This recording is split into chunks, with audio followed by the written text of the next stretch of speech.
সম্মানিত ভিউয়ার, আপনাদের সবাইকে আজকের এই প্রজেক্টে স্বাগত জানাচ্ছি। আপনারা আশা করি সবাই ভালো আছেন। আমরা গত 2 সপ্তাহ আলোচনা করেছিলাম এদেশের ইউকে ল অনুযায়ী ইনডিফিনিট লিভ টু রিমেইনের ক্ষেত্রে হাজব্যান্ড বা ওয়াইফকে কী কী রিকোয়ারমেন্ট ফুলফিল করতে হবে সেগুলো নিয়ে আমরা ফোকাস করেছিলাম।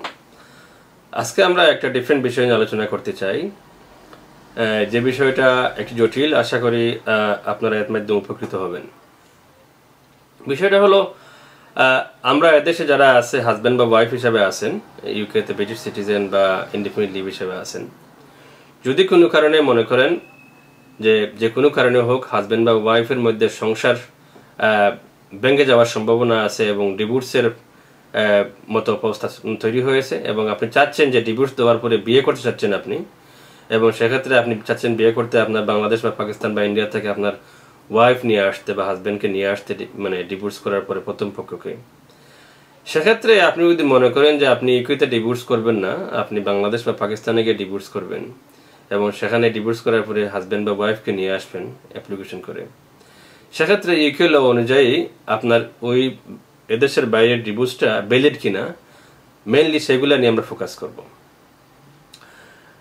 স্বভাবত এদেশে যারা বসবাস করেন বা আমরা যেটাকে বলি ডোমিসাইল, ব্রিটিশ সিটিজেন বা মানে ইনডিফিনিট লিভ আছেন, এদেশের ল অনুযায়ী আপনার এদেশে ডিভোর্স করাটা আপনার জন্য উত্তম, কারণ এদেশের লটা আপনার ক্ষেত্রে অ্যাপ্লিকেবল। যদি আপনি এটা না করে সহজ শর্টকাট হিসাবে এদেশের বাইরে গিয়ে ডিভোর্স করতে চান এবং মনে করেন যে আপনার এদেশের বাইরের ডিভোর্সটা আপনার ক্ষেত্রে প্রপার ডিভোর্স হবে, আপনি তাড়াতাড়ি বিয়ে করে আপনার স্পাউসকে নিয়ে আসতে পারবেন, সেটা অনেক সময় জটিল হওয়ার সম্ভাবনা প্রচুর।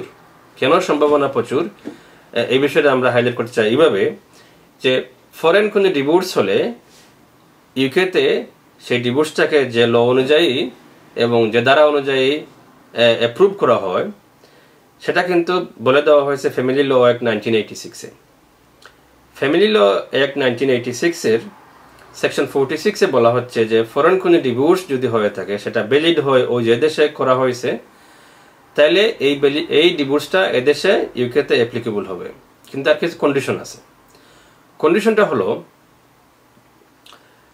সেকশন 46 সাবসেকশন 1-এ বলা হচ্ছে যদি কোনো কোর্ট প্রসিডিংয়ের মাধ্যমে ওই দেশে ডিভোর্স হয়ে থাকে এবং সেটা ওই দেশে ভ্যালিড হয় এবং at the relevant date of the proceeding যে কোনো এক পার্টি ওই দেশে বসবাস হ্যাবিচুয়ালি রেসিডেন্ট, ওইখানে থাকতেছেন উনি লং টাইম থেকে এবং ওই দেশের সিটিজেন হয়ে থাকেন, তাইলে কিন্তু ওই কোর্ট প্রসিডিংয়ের মধ্যে যে ডিভোর্সটা হবে সেই ডিভোর্সটা ইউকে ল অনুযায়ী ভ্যালিড হবে এবং আপনি ওইটাকে ডিভোর্স হিসাবে ইউকেতে এস্টাবলিশ করতে পারবেন। এবং এর পাশাপাশি ফ্যামিলি ল 1986-এর সেকশন 46 সাবসেকশন 2-তে বলা হচ্ছে যে ডিভোর্স প্রসিডিংগুলা কোর্টের মাধ্যমে হচ্ছে না, আদার দেন কোর্ট প্রসিডিংস, সেক্ষেত্রে যে রিকোয়ারমেন্ট বলা হচ্ছে যে ওই যদি প্রসিডিংটা ওই দেশে ভ্যালিড হয় এবং at the relevant date of the proceeding, যেদিন আপনার ডিভোর্স প্রসিডিং শুরু করবেন, সেক্ষেত্রে যদি বোথ পার্টিস হাজব্যান্ড বা ওয়াইফ ওই দেশে ডোমিসাইল হয়ে থাকেন বা যে কোনো একজন ওই দেশে ডোমিসাইল বা অন্য একজন অন্য দেশে আছেন, সেক্ষেত্রে ওই লটা ওই ডিভোর্সটা ওই দেশে ভ্যালিড। 3 নম্বর যেটা ইম্পর্টেন্ট, যেটা হলো যে ডিভোর্স প্রসিডিং শুরু করার সময় কোনো পার্টি হাজব্যান্ড বা ওয়াইফ ডিভোর্স প্রসিডিং শুরু করার 12 মাস পর্যন্ত, 12 মাস পূর্ববর্তী সময় পর্যন্ত ইউকেতে হ্যাবিচুয়াল রেসিডেন্ট ছিলেন না। দ্যাট মিনস হাজব্যান্ড বা ওয়াইফ কোনো একজন যদি এদেশে 6 মাস এদেশের বাইরে আছেন বা 10 মাস বাইরে আছেন এবং 10 মাসের মধ্যে কোর্ট প্রসিডিং শুরু করেন ডিভোর্স প্রসিডিং, তাহলে কিন্তু ওই ডিভোর্সটা যদি ওই দেশ অনুযায়ী কিন্তু ওই দেশের ল অনুযায়ী ভ্যালিড হয়, তারপরও ইউকেতে ভ্যালিড হবে না, কারণ আপনি হাজব্যান্ড বা ওয়াইফ যারা দুইজনই যদি এদেশে সেটেল থাকেন সেক্ষেত্রে কিন্তু ওই ধারাটা কিন্তু ফুলফিল হচ্ছে না। এখন যদি আমরা ধরে নিই যে ঠিক আছে আপনি এই যে ধারা যেটা আছে আপনার সেকশন 46 সাবসেকশন 2-এর আপনি ফুলফিল করেছেন, আপনার দুইজনই এদেশের বাইরে আছেন 12 মাসের বেশি এবং ডিভোর্স প্রসিডিং শুরু করেছেন, সেক্ষেত্রে বাংলাদেশ বা পাকিস্তানের ল কি বলা হচ্ছে? বাংলাদেশের যে ডিভোর্স প্রসিডিং যেটা আপনার নর্মালি যেটা তালাকের মাধ্যমে যে ডিভোর্স প্রসিডিং, সেটা কিন্তু যে লটা সেটা কিন্তু বলা হচ্ছে যে ফ্যামিলি লস অর্ডিন্যান্স 1961। এটা 1961-এর একটা অ্যাক্ট, যেটা পাকিস্তান এবং বাংলা দুইটাই কিন্তু দুই দেশের সঙ্গে সমানভাবে এই লটা প্রযোজ্য। সেক্ষেত্রে বাংলাদেশের অর্ডিন্যান্সটা কিন্তু পূর্ববর্তী দুইটা অর্ডিন্যান্সের মাধ্যমে অ্যাক্টের মাধ্যমে সংশোধন করা হয়েছে। এই অ্যাক্টের family laws Muslim family laws ordinance 1961-এর সাবসেকশন 7-এ বলা হচ্ছে, যখনই কোনো হাজব্যান্ড তার ওয়াইফকে তালাক দেওয়ার ইচ্ছা পোষণ করেন এবং তালাক দিয়ে দেন, 3 তালাক উচ্চারণ করেন, এর সাথে সাথে উনি লিখিত আবেদন করা দরকার লোকাল চেয়ারম্যানের কাছে যে উনি ডিভোর্স দিয়েছেন ওনার ওয়াইফকে। পাশাপাশি ওয়াইফকে একটা চিঠি দেওয়া দরকার ওই ডিভোর্স যে আমি তোমাকে তালাক দিয়েছি। এবং বাংলাদেশের এই লতে বলা হচ্ছে যে চেয়ারম্যান সাহেব, উপজেলা চেয়ারম্যান বা ইউনিয়ন চেয়ারম্যান সাহেব 1 মাসের মধ্যে একটা আরবিট্রেশন কাউন্সিল অর্গানাইজ করবেন, রিকনসিলিয়েশন করা যায়, দেখার জন্য যাতে বিয়েটা আবার ঠিক করে দেওয়া যায় কিনা। যদি ওই আরবিট্রেশন কাউন্সিল কোনো সফল বয়ে নিয়ে আসতে না পারে, রিকনসিলিয়েশন না করতে পারে এবং 90 ডেজ এক্সপায়ার হয়ে যায় আপনি নোটিফিকেশন করার পরে, লিখিতভাবে দেওয়ার পরে, তাইলে কিন্তু আপনার ডিভোর্সটা এক্সিকিউট হবে। বা এক্ষেত্রে যদি মনে করেন ওয়াইফ প্রেগনেন্ট হয়ে থাকেন, বাচ্চা প্রসবের পরে এই তালাকটা এক্সিকিউট হয়। এখন যদি মনে করেন কি ওই যে 90 ডেজের পিরিয়ডের আগেই প্রথম পক্ষের ওয়াইফকে বিয়ে তালাক দেওয়ার পরে 90 ডেজের মধ্যেই বিয়ে করেন, তাহলে বাংলাদেশের ল অনুযায়ী যেটা এখন যেটা মুসলিম ফ্যামিলি লস অর্ডিন্যান্স 1961, যেটা বাংলাদেশ এবং পাকিস্তান সব জায়গায় সমান, সেই ল অনুযায়ী কিন্তু এই ডিভোর্সটা কিন্তু এক্সিকিউট হয় নাই। কারণ আপনি এক্সিকিউট হওয়ার আগেই কিন্তু আপনি আপনি আপনি সেকেন্ড ম্যারেজ করে ফেলেছেন।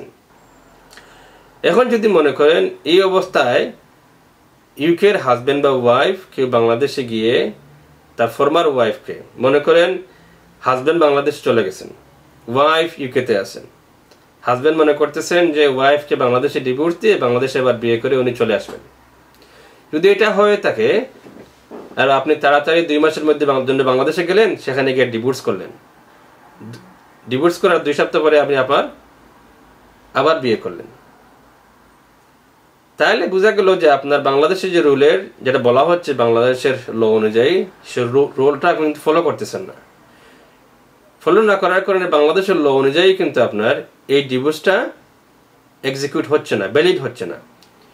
যদি বাংলাদেশের ল অনুযায়ী এই ডিভোর্সটা ভ্যালিড না হয় বাংলাদেশে, তাহলে এই ডিভোর্স সার্টিফিকেটটা ইউকে ল অনুযায়ী ভ্যালিড হবে না। এমত অবস্থায় যদি আপনি আপনার সেকেন্ড ওয়াইফের জন্য বা হাজব্যান্ডের জন্য অ্যাপ্লিকেশন করেন, অ্যান্টি ক্লিয়ারেন্স অ্যাপ্লিকেশন আপনার রিফিউজ হবে। কেন রিফিউজ হবে? যে আপনার ডিভোর্সটা বাংলাদেশের ল অনুযায়ী ভ্যালিড না, সেই হিসেবেই আপনার এই ডিভোর্সটা ইউকে ল অনুযায়ী ভ্যালিড ধরে নেওয়া হবে না। পাশাপাশি আপনি এই যে সময়ের যে বিষয়টা, আপনি 12 মাসের যে বিষয়টা বলা হচ্ছে লতে, সেই বিষয়টা আপনি ফুলফিল করতে পারতেছেন না। সেই সহজ উপায় হলো এক্ষেত্রে যদি আপনি ডিভোর্স দিতেই চান আপনার হাজব্যান্ড বা ওয়াইফকে, সেটা ইউকেতে করা দরকার। ইউকের ডিভোর্সটা আপনার ইউকের ডিগ্রি অ্যাবসলিউট হওয়ার পরেই আপনি আপনার বাংলাদেশে গিয়ে আপনি বিয়ে করতে পারবেন, সেক্ষেত্রে আপনার কোনো বাধা নাই। এক্ষেত্রে আরেকটা বিষয় হলো হতে পারে এরকম যে আপনি মনে করতে পারেন আপনি এখানে তালাক দিলাম, আপনি ইউকেতে আমার ওয়াইফকে তালাক দিলাম আর বাংলাদেশ থেকে আমি একটা চেয়ারম্যানের মাধ্যমে চিঠি দিলাম, এটাকে বলে ট্রানজিটরি ডিভোর্স, সেটাও কিন্তু ইউকে ল অনুযায়ী ভ্যালিড না। আরেকটা বিষয় আমরা বলতে চাইতেন, আমরা দেখে থাকি অনেকে টেলিফোনের মাধ্যমে বিয়ে করে থাকেন। ইউকে ল অনুযায়ী টেলিফোনের মাধ্যমে যদি কোনো বিয়ে সম্পন্ন হয়, হাজব্যান্ড বা ওয়াইফ এখানে থাকেন বা যে কোনো একজন বাংলাদেশে থাকেন এবং সেটা বিয়ে হয় টেলিফোনের মাধ্যমে, সেই বিয়েটা কিন্তু ইউকে ল অনুযায়ী ভ্যালিড না। কারণ টেলিফোনের মাধ্যমে যে বিয়েটা হয়, কারণ ওই সময় হাজব্যান্ড বা ওয়াইফ ইউকেতে ছিলেন এবং ইউকে থাকার কারণে ওই বিয়েটা ইউকে ল অনুযায়ী ভ্যালিড হবে না। আমরা আশা করি এই জটিল বিষয়ে চেষ্টা করেছি আপনার যথেষ্ট সম্ভব সহজ করে বোঝানোর জন্য। যদি এক্ষেত্রে আরও কিছু বোঝার সুযোগ হয়, আপনার দরকার মনে করেন, আমাদের সাথে যোগাযোগ করতে পারেন। আমাদের এই কথার মধ্যে কোনো কনফিউশন ক্রিয়েট হয়, দয়া করে আমাদের যোগাযোগ করবেন, কারণ এটা যেটা জটিল একটা বিষয়। আশা করি আপনাদের এটা মাধ্যমে উপকার আসবে এবং কমিউনিটিতে অ্যাওয়ারনেস ক্রিয়েট হবে। আমরা চাই এর মাধ্যমে কমিউনিটিতে অ্যাওয়ারনেস হোক। আমরা এক্ষেত্রে একটা বিষয়ে বাংলাদেশের অথরিটি দৃষ্টি আকর্ষণ করতে চাই, দুই রেসপেক্ট, যে বাংলাদেশ থেকে যে নিকানামাটা ড্রাফট করা হয়েছে, যেটা ফিল আপ করা হয় এবং কাজীর অফিস পক্ষ থেকে বিয়ের পরে যেটা ফিল আপ করা হয়, সে নিখানামায় কিন্তু হাজব্যান্ড বা ওয়াইফের যে কলামটা, সেখানে বয়সের বিষয়টা লেখা হয়েছে এজ অফ দ্য ব্রাইডগ্রুম, হাজব্যান্ডের বয়স বা কনের বয়স।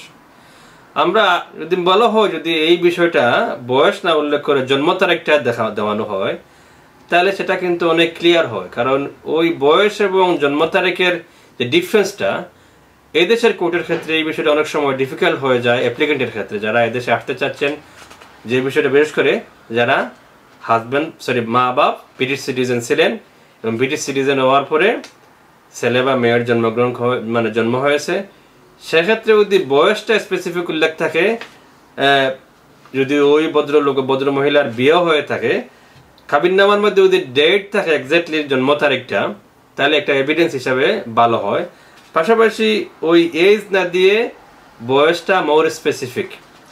আর একটা বিষয়, যে বাংলাদেশের তালাকনামা, যেটা তালাকনামায় নর্মালি ওই হাজব্যান্ড বা ওয়াইফের অনেক সময় দেখা যায় যে বিয়েটা কবে হয়েছে সেটা উল্লেখ থাকে না। আমরা মনে করি যদি ডিভোর্সের সার্টিফিকেটে কবে বিয়েটা হয়েছে এবং কোন জায়গায় বিয়েটা হয়েছে উল্লেখ থাকে, একটা কলাম থাকে এবং ক্লিয়ারলি লেখা হয়, সেটা সকলের জন্য মঙ্গল হয়, ভালো হয়। আশা করি নেক্সট প্রোগ্রামে দেখা হবে। ততক্ষণ পর্যন্ত ভালো থাকুন। ধন্যবাদ। আসসালামু আলাইকুম।